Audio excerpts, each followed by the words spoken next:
ॐ भूर्भुवः स्वः तत्सवितुर्वरेण्यं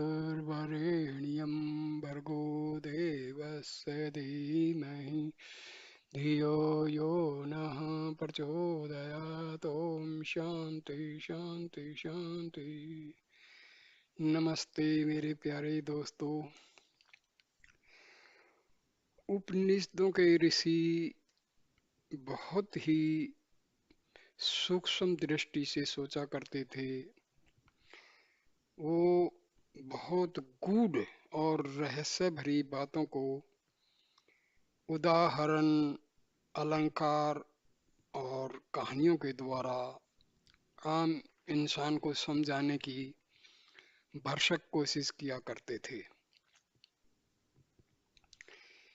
ये कहानी है नारद और सनत कुमार की। सनत कुमार ने नारद मुनि को जीवन के तत्व ज्ञान का बड़े ही सरल तरीके से ज्ञान कराया है। सुनिए, ये बहुत ही शिक्षाप्रद उपनिषदों की कहानी है। एक बार नारद सनत कुमार के पास गए और बोले, भगवान मुझे ज्ञान सिखाइए। सनत कुमार ने कहा, पहले मुझे यह बतलाओ कि तुमने किन किन विषयों में और कहाँ तक शिक्षा पाई है, तब मैं उसके आगे तुम्हें शिक्षा दूंगा।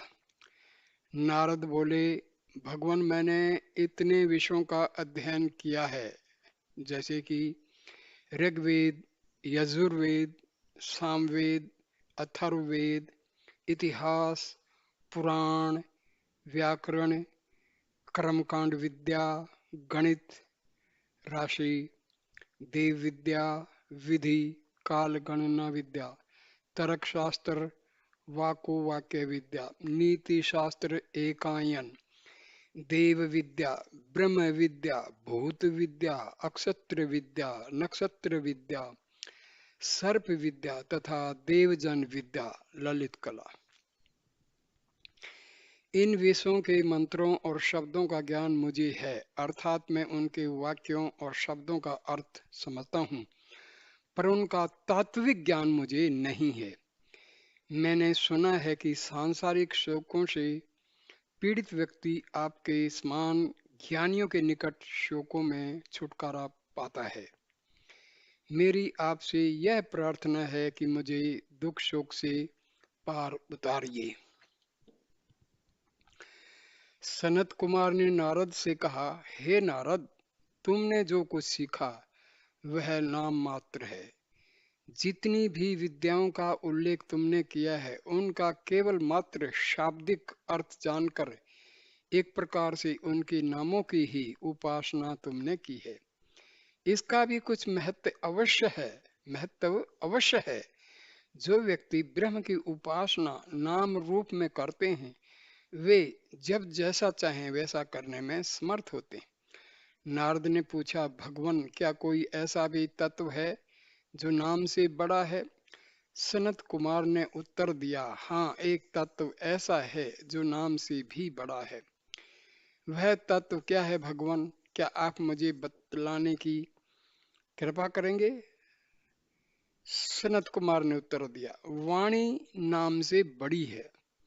वाणी केवल ऋग्वेद, यजुर्वेद, सामवेद, अथर्ववेद, इतिहास, पुराण, व्याकरण, कर्मकांड विद्या, गणित, अक्षत्र विद्या, नक्षत्र विद्या, ललित कला आदि का ज्ञान ही नहीं बताती, बल्कि स्वर्ग, मृत्यु, वायु, आकाश, जल, तेज, देवगण, मनुष्य, पशु, पक्षी, पेड़ पौधे, मांसाहारी जंतु, कीट पतंग, चींटियां, पाप पुण्य, सत्य असत्य, साधु असाधु, सहृदय असहृदय आदि सभी विषयों का ज्ञान बताते हैं। इसलिए तुम्हें वाणी की उपासना करनी चाहिए।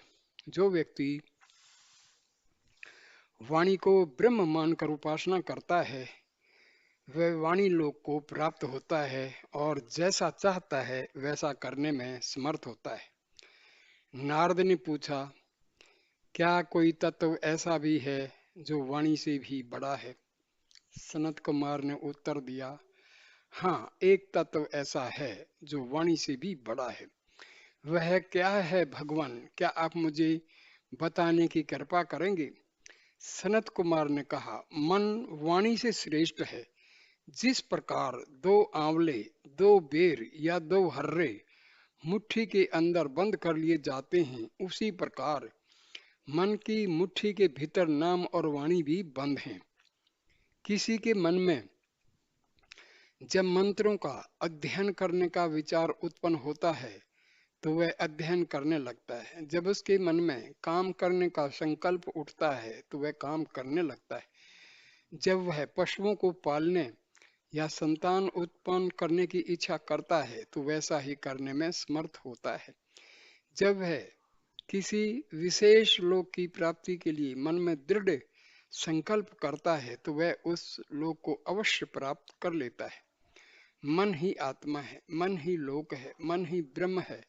इसलिए तुम्हें मन की उपासना करनी चाहिए। जो व्यक्ति मन को ब्रह्म मानकर उसकी उपासना करता है वह मनोलोक में पहुंचकर जैसा करने की इच्छा करता है वैसा ही करने में समर्थ होता है। नारद ने पूछा, भगवान, क्या कोई तत्व मन से भी बड़ा है?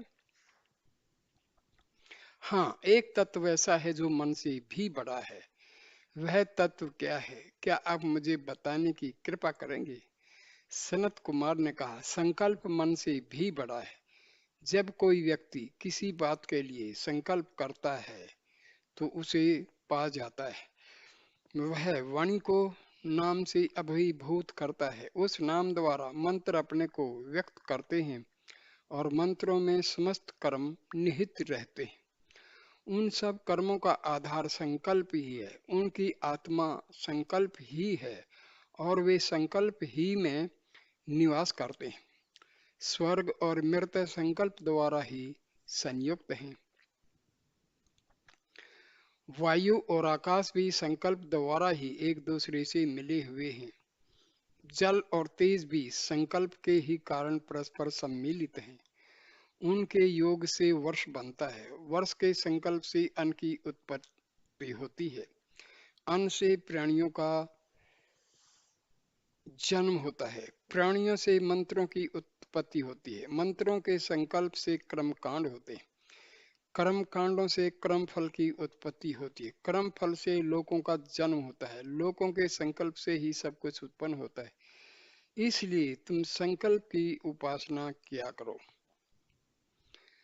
जो व्यक्ति संकल्प को ब्रह्म मानकर उसकी उपासना करता है वह संकल्प के शाश्वत, प्रतिष्ठित और संताप रहित लोक में स्थायी रूप से वास करता है। जो संकल्प की उपासना ब्रह्म रूप में करता है वह जिस अक्षण संकल्प लोक में पहुंचता है त्यों ही उसकी समस्त इच्छाओं की पूर्ति हो जाती है। नारद ने पूछा, भगवान, क्या कोई तत्व संकल्प से भी बड़ा है? हाँ, एक तत्व ऐसा है जो संकल्प से भी बड़ा है। नारद ने कहा, वह क्या है भगवान, क्या आप बताने की कृपा करेंगे? सनत कुमार ने उत्तर दिया, चित्त संकल्प से भी बड़ा है। जब किसी विषय की चेतना, अनुभूति होती है तो संकल्प उठता है। उसके बाद उसके मन में कामना जगती है। कामना जगने के बाद उसे वाणी का रूप देता है। वाणी नाम में एक रूप हो जाती है। उस नाम द्वारा मंत्र अपने को व्यक्त करते हैं और मंत्रों में कर्म निहित रहते हैं। उन सब कर्मों का एकमात्र आधार चित्त अनुभूति है। उनकी आत्मा चित्त ही है और चित्त में ही उनका निवास है। इसलिए यदि कोई व्यक्ति नाना शास्त्रों का पंडित हो और चित्त अनुभूति और चिंतना शक्ति से रहित हो तो विद्वान लोग उसके संबंध में यही कहेंगे कि वह कुछ नहीं जानता, क्योंकि वह चित्त से चिंतना शक्ति से रहित है, अर्थात उसने तोते की तरह केवल मंत्र रट लिए हैं और उनका शाब्दिक अर्थ जान लिया है, पर उसके तात्विक अर्थ का कोई ज्ञान उसे नहीं हो सकता, क्योंकि वह किसी विषय पर चिंतन और मनन नहीं करता। चित्त ही इन सब का मूल है, चित्त ही की आत्मा है, चित्त ही प्रतिष्ठा आधार है, इसलिए तुम चित्त की उपासना करो। नारद ने पूछा, भगवान क्या कोई तत्व ऐसा भी है जो चित्त से भी बड़ा है? हाँ, एक तत्व ऐसा है जो चित्त से भी बड़ा है, वह क्या है भगवान? क्या आप बताने की कृपा करेंगे? सनत कुमार ने कहा, ध्यान चित्त से श्रेष्ठ है। पृथ्वी सब समय ध्यान में अवस्थित सी रहती है, आकाश भी सब समय ध्यान में स्थिर सा रहता है। स्वर्ग, जल, पर्वत, देवता और मनुष्य सभी ध्यान में स्थिति पाते हैं। इसलिए जो लोग महान हैं वे ध्यान को अपनाते हैं, और जो हीन, कलह प्रिय, झगड़ालू, दुष्ट और दूसरों की निंदा करने वाले हैं वे भी ध्यान को ही अपनाते हैं। ध्यान सब में सब रूप में वर्तमान है, इसलिए तुम ध्यान की उपासना करो। नारद ने पूछा, भगवान क्या कोई तत्व ऐसा है जो ध्यान से भी बड़ा है? हाँ, एक तत्व ऐसा है जो ध्यान से भी बड़ा है, वह क्या है? क्या आप बताने की कृपा करेंगे? सनत कुमार ने कहा, विज्ञान ध्यान से भी बड़ा है। विज्ञान द्वारा ही लोग ऋग्वेद, यजुर्वेद, सामवेद, अथर्ववेद, इतिहास, पुराण, व्याकरण और कर्मकांड विद्या, गणित, राशि विद्या, दैव विद्या, काल गणना विद्या, तर्कशास्त्र, नीति शास्त्र, देव विद्या, ब्रह्म विद्या, भूत विद्या, अक्षत्र विद्या, नक्षत्र विद्या, सूर्य विद्या, देवजन विद्या, ललित कला, स्वर्ग, नृत्य, वायु, आकाश, जल, तेज, देवता, मनुष्य, कीट, पतंग, धर्म, अधर्म, सत्य, असत्य, साधु, असाधु, सहृदय, असहृदय, अन्न, रस, यह सब लोक और परलोक आदि सब विषयों का ज्ञान होता है, इसलिए तुम विज्ञान की उपासना करो। नारद ने पूछा, भगवान क्या कोई तत्व ऐसा भी है जो विज्ञान से भी बड़ा है? हाँ, एक तत्व ऐसा है जो विज्ञान से भी बड़ा है, वह क्या है भगवान? क्या आप बताने की कृपा करेंगे? सनत कुमार ने कहा, बल विज्ञान से भी बड़ा है। एक बलशाली व्यक्ति 100 विज्ञानवेताओं को भय से कंपा देता है। बल प्राप्त करने पर भी व्यक्ति का उत्थान होता है, उत्थान होने पर वह अपने गुरु की सेवा करता है, सेवा करने पर वह उनका प्रिय साथी बन जाता है, प्रिय साथी बनने पर उसे गुरु भली भांति शिक्षा देता है, जिससे दृष्टा किसी तत्व के भीतर दृष्टि डाल सकने वाला, श्रोता किसी विषय को ठीक प्रकार से ग्रहण करने वाला, मनता मनन करने वाला, बोधा ठीक प्रकार से समझने वाला, कर्ता संकल्प कार्य को करने की शक्ति रखने वाला, और विज्ञाता ज्ञान से युक्त बन जाता है। बल पर ही सारी पृथ्वी प्रतिष्ठित है। आकाश, स्वर्ग, पर्वत, मनुष्य, देवता, पशु पक्षी, पेड़ पौधे, कीट पतंग और सभी लोक बल पर ही प्रतिष्ठित हैं, इसलिए तुम बल की उपासना करो। बल को ब्रह्म जानकर उसकी उपासना करने वाला व्यक्ति बल के लोक में पहुंचकर जैसा चाहता है वैसा करने में समर्थ होता है। नारद ने पूछा, भगवान क्या कोई तत्व ऐसा है जो बल से भी बड़ा है? हाँ, एक तत्व ऐसा है जो बल से भी बड़ा है, वह क्या है भगवान? क्या आप बताने की कृपा करेंगे? सनत कुमार ने कहा, अन्न बल से बड़ा है, क्योंकि यदि कोई व्यक्ति 10 दिन तक भूखा रहे तो उसमें न कुछ देखने की शक्ति रह जाएगी, न सुनने की, न सोचने की, न चिंतन करने की, न कर्म करने और ने ज्ञान प्राप्त करने की। अन्न ग्रहण करते ही वह देखने, सुनने, सोचने, विचारने, कर्म करने और ज्ञान प्राप्त करने के योग्य बन जाता है, इसलिए तुम अन्न की उपासना करो। जो व्यक्ति अन्न को ब्रह्म मानकर उसकी उपासना करता है वह अन्न के लोक में पहुंचकर समस्त कामनाओं को चरितार्थ करने में समर्थ होता है। नारद ने पूछा, भगवान क्या कोई तत्व ऐसा भी है जो अन्न से भी बड़ा है? हाँ, एक तत्व ऐसा है जो अन्न से भी बड़ा है। वह क्या है भगवान, क्या आप बताने की कृपा करेंगे? सनत कुमार ने कहा, जल अन्न से भी बड़ा है। यदि आकाश से जल न बरसता तो अन्न उत्पन्न न होता और सब प्राणी भूख को मरने लगते। वर्षा होने से सब प्राणियों को जीवन धारण करने का आधार प्राप्त होता है, इसलिए वर्षा उन्हें आनंदित करती है। जल ही सृष्टि का प्रथम तत्व है, उसी से पृथ्वी, पर्वत, मनुष्य, पशु पक्षी, पेड़ पौधे, कीट पतंग आदि की उत्पत्ति होती है। जल ही प्रथम तत्व है, इसलिए जल की उपासना करो। जो व्यक्ति जल को ब्रह्म जानकर उसकी उपासना करता है उसकी सब इच्छाओं की पूर्ति होती है और वह तृप्त होता है। नारद ने पूछा, भगवान क्या कोई तत्व ऐसा है जो जल से भी बड़ा है? हाँ, एक तत्व ऐसा है जो जल से भी बड़ा है। वह क्या है, क्या आप बताने की कृपा करेंगे? सनत कुमार ने कहा, तेज जल से भी श्रेष्ठ है। वायु के माध्यम से यह आकाश को तृप्त करता है और सब लोग कहते हैं आज मौसम गर्म है, संभवतः वर्षा होगी। इस प्रकार तेज की अभिव्यक्ति के बाद जल की उत्पत्ति होती।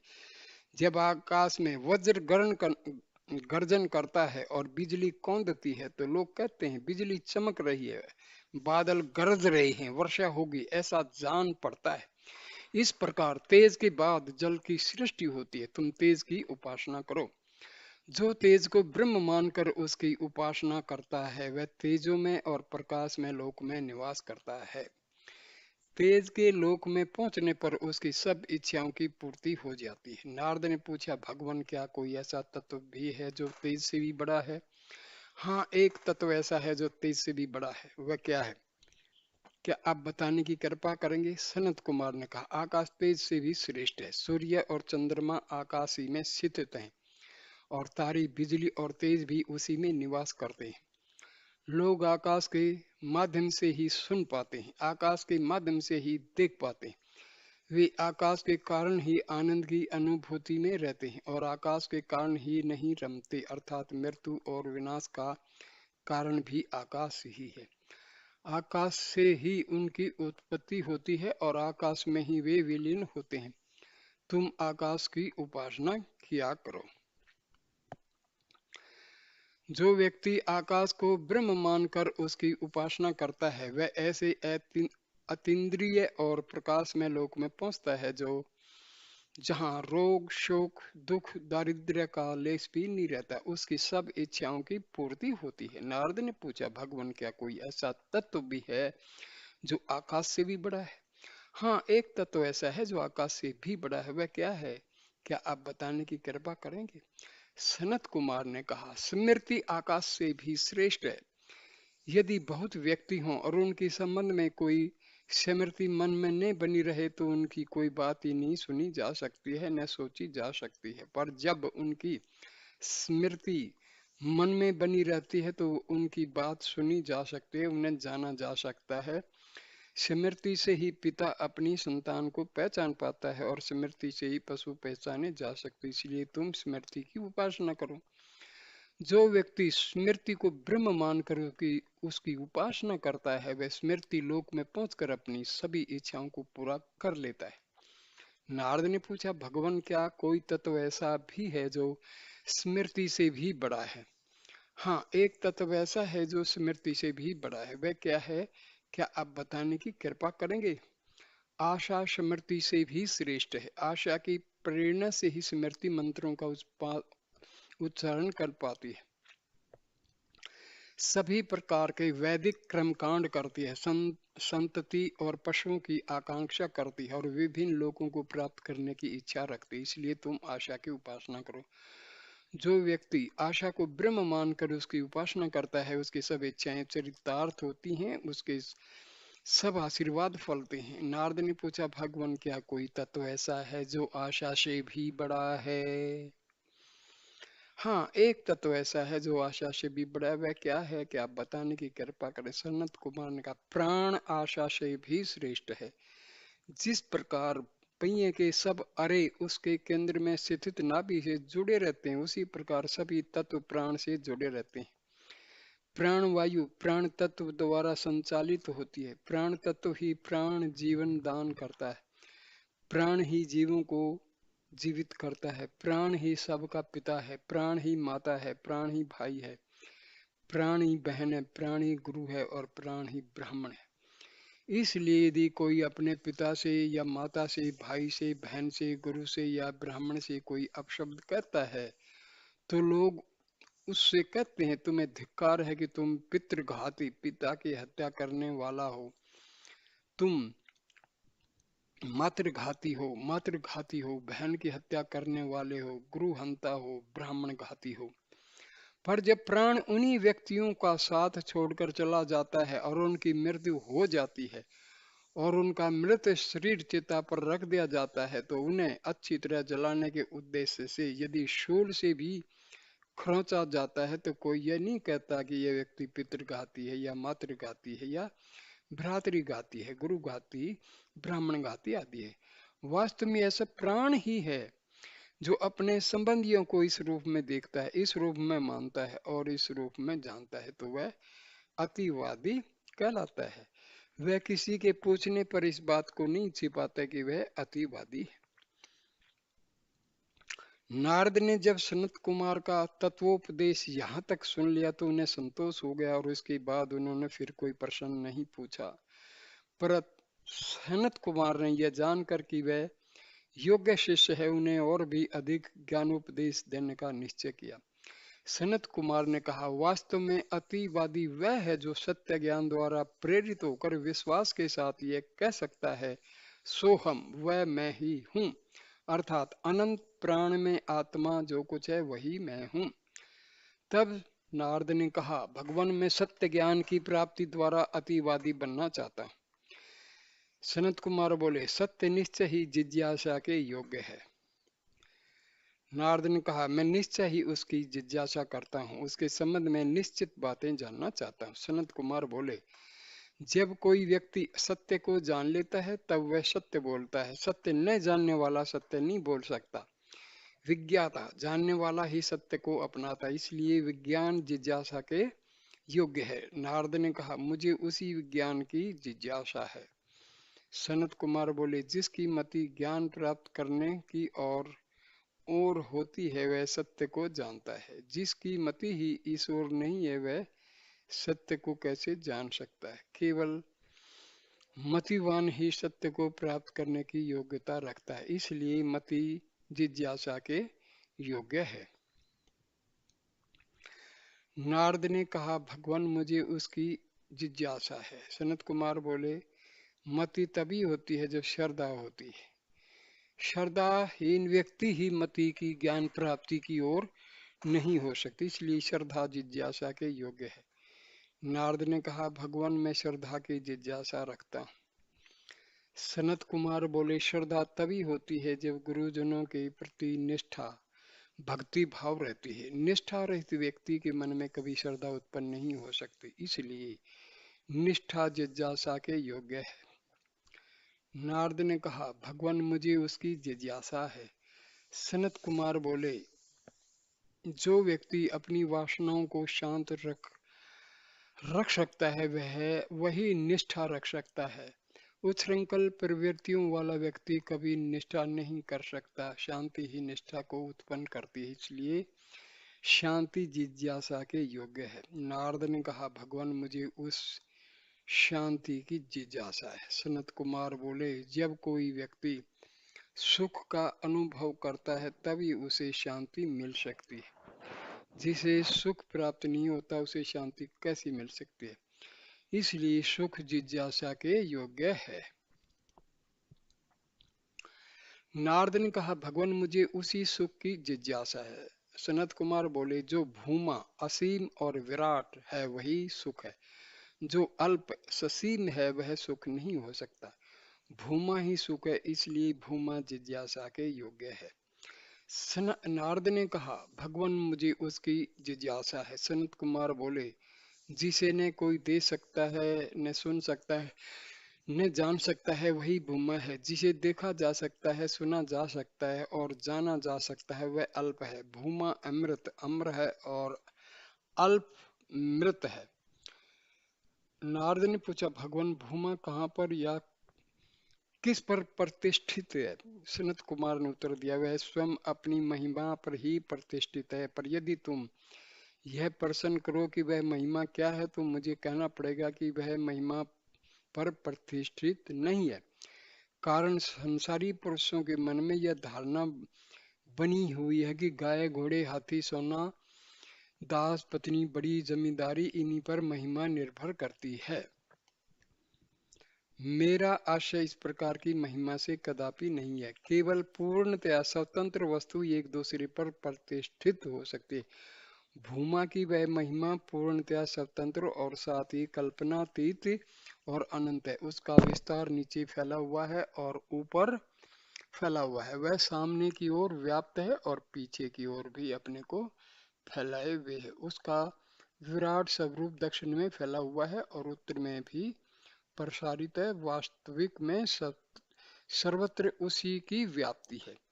यह भूमा ही आत्मा है और नीचे, ऊपर, सामने, पीछे, दक्षिण, उत्तर सर्वत्र उसकी महिमा छाई हुई है। जो इस बात को जानता है, आत्मा को इस रूप में देखता है, इस रूप में उस पर विचार करता है और इस रूप में उसे जानता है, वह आत्मा में ही रहने वाला, वह आत्मा में ही रमने वाला, आत्मा में ही क्रीड़ा करने वाला, आत्मा में ही आनंद का अनुभव करने वाला और अपने ही अंतर के विराट साम्राज्य में शासन करने वाला सम्राट सवराट बन जाता है। सब लोकों में उसकी इच्छाएं चरितार्थ होती हैं। जो लोग आत्मा के इस भूमा रूप को स्वीकार नहीं करते, वे विनाशशील लोकों में जाते हैं। किसी भी लोक में वे इच्छानुसार कार्य कर सकने की अक्षमता रखते हैं। जो व्यक्ति इस आत्मा को अनंत और असीम भूमा रूप में स्वीकार करते हैं, वे जानते हैं कि आत्मा से ही प्राणों का विकास होता है, आत्मा से ही आशा का आविर्भाव होता है, आत्मा से ही स्मृति, आत्मा से ही आकाश, आत्मा से ही तेज, आत्मा से ही जल, आत्मा से ही जन्म मृत्यु, आत्मा से ही अन्न, आत्मा से ही बल, आत्मा से ही विज्ञान, आत्मा से ही ध्यान, आत्मा से ही चित्त, आत्मा से ही संकल्प, आत्मा से ही मन, आत्मा से ही वाणी, आत्मा से ही काय, आत्मा से ही मंत्र, आत्मा से ही यज्ञादि कर्म, सब कुछ आत्मा से ही उत्पन्न होता है। जो व्यक्ति इस सत्य को जानता है, उसे न मृत्यु का भय रहता है, न रोग का, न उसे दुख होता है, न शोक। वह सब कुछ देखता है और सब प्रकार से सब कुछ प्राप्त कर लेता है। वह एक होकर भी तीन भागों में बढ़कर अपने को विभक्त करता है, 5 भागों में विभक्त होता है, 9 भागों में विभक्त होता है, फिर 11 भागों में बढ़ता है, 100 भागों में विकसित होता है, सहस्र भागों में व्यक्त होता है और फिर अपने 20 भाग करता है। वह जितने रूप में चाहे उतने रूप में व्यक्त होकर अपना विकास करता रहता है। अपने आहार अन्न भोजन की शुद्धि से उसके स्वभाव की शुद्धि होती है, स्वभाव की शुद्धि से उसकी स्मृति शुद्धि होती है, स्मृति की प्राप्ति से उसके मन की सब प्रकार की गांठें खुल जाती हैं और वह मोक्ष प्राप्त कर लेता है। इस प्रकार भगवान संत कुमार ने नारद को उपदेश देकर उनके मन का समस्त अंधकार दूर कर दिया। ये आप सब लोग अपने बच्चों को ये कथाएं सुनाया करें, उनसे बहुत फायदा है। पहली बात, बच्चों को अपने धर्म, संस्कृति और उपनिषदों का ज्ञान हो जाएगा और उनके संस्कार जो हैं बहुत उच्च दर्जे के बन जाएंगे और उनमें एक प्रकार का जो है विश्वास पैदा हो जाएगा। उनकी रुचि जो है डिवाइन, जितनी भी दिव्य दिव्य जो ज्ञान है उसकी तरफ उनका झुकाव हो जाएगा। तो दोस्तों, शुक्रिया, आपने बड़ी शांति से ये वीडियो देखा। अब इसको आप अपने दोस्तों, अपने बच्चों, परिवार, रिश्तेदारों के पास जरूर जरूर शेयर कीजिए, ताकि अपना जो सनातन धर्म है उस के प्रति लोगों में श्रद्धा उत्पन्न हो। नमस्ते मेरे प्यारे दोस्तों, कृपा करके मेरी चैनल को जरूर सब्सक्राइब कर देना, ताकि मेरे को उत्साह मिले और मैं आपको सुंदर सुंदर वीडियो लाता रहूं। नमस्कार।